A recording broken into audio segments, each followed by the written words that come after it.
सावन मास के शुक्ल पक्ष की तृतीया तिथि को महिलाएं शिव पार्वती का विशेष पूजन करती हैं। उसे हरियाली तीज कहा जाता है।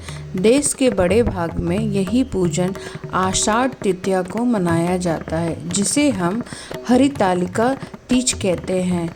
तो आज हम सुनेंगे हरियाली तीज की व्रत कथा। ओम उमा महेश्वराय नमः। ओम गौर्याय नमः। ओम पार्वत्याय नमः।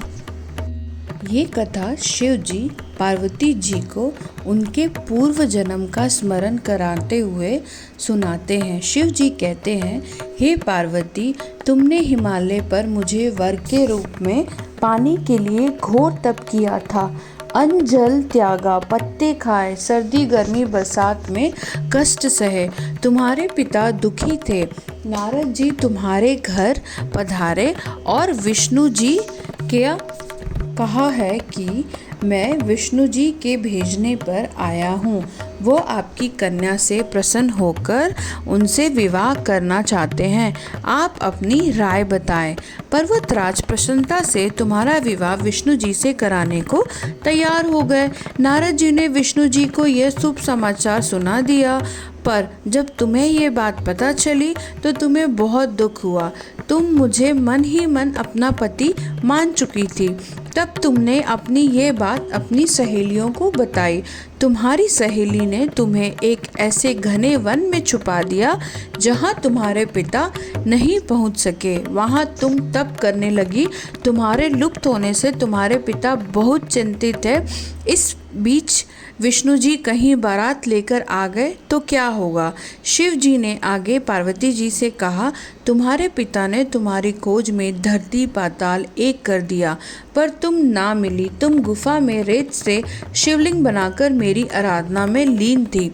प्रसन्न होकर मैंने मनोकामना पूरी करने का वचन दिया। तुम्हारे पिता खोजते हुए गुफा तक पहुँचे।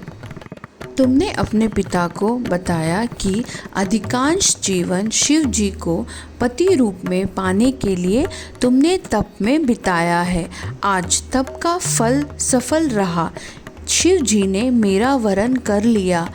मैं आपके साथ एक ही शर्त पर घर जाऊंगी, यदि आप मेरा विवाह शिव जी से करने को राजी हैं। पर्वतराज मान गए। बाद में विधि विधान से हमारा विवाह हुआ। हे पार्वती, तुमने जो कठोर व्रत किया था उसी के फल स्वरूप हमारा विवाह हो सका।